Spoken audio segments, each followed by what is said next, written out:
మాంగళ్య shopping mall ఆర్సీపురంలో Ambedkar statue ఎదురుగా July 12న రాశి ఖన్నా చేతుల మీదుగా గ్రాండ్ ఓపెనింగ్. కాంగ్రెస్ లో అంతర్గత గొడవలపై టీపీసీసీ చీఫ్ మహేష్ గౌడ్ స్పందించారు. పార్టీలో భిన్నాభిప్రాయాలు సహజమేనన్నారు. కొండా సురేఖ కడియం తొంగుతుర్తి సమస్యలు పరిష్కరిస్తామన్నారు. క్రమశిక్షణ కమిటీ చైర్మన్ బిజీగా ఉండడంతో సమస్య పరిష్కారానికి 2 సీనియర్లను నియమించామన్నారు. అది సురేఖ మంత్రి గారి ఇష్యూ అయినా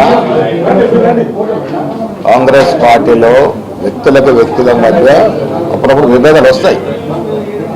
ఇంత పెద్ద పార్టీ వచ్చినప్పుడు ఇరు వర్గాల యొక్క విన్నపాలు విన్న తర్వాత సామరస్యంగా దాన్ని పరిష్కరించే ప్రయత్నం కాంగ్రెస్ పార్టీ చేస్తూ ఉంది.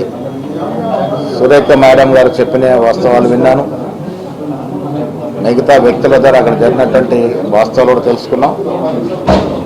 ఇవన్నీ కూడా చిన్న సమస్యలు ఇరు పార్టీలతో మాట్లాడి దాన్ని పరిష్కరించే ప్రయత్నం చేస్తాం. ప్రతి దాంట్లో క్రమశిక్షణ ఇమిడి ఉండదు.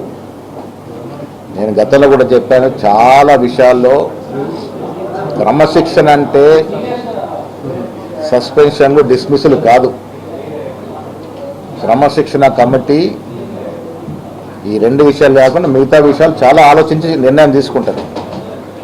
వీలైనంత వరకు పార్టీలో అందరూ సమానం కాబట్టి ఆ సమస్యని సామరస్యంగా పరిష్కరించే ప్రయత్నం క్రమశిక్షణ కమిటీ చేస్తారు.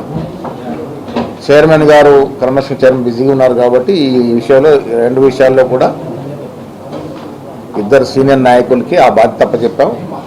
వాస్తవాలు ఇరువైపులు విని వారిచ్చే నివేదిక ఆధారంగా దాన్ని ఎట్లా పరిష్కరించాలో ఆలోచన చేస్తాం. తొందరపడి నిర్ణయాలు తీసుకోవడం జరగదు. కాంగ్రెస్ పార్టీలో కానీ కాంగ్రెస్ నాయకత్వం కానీ అన్ని విషయాలు చూచి ఆలోచించి నిర్ణయం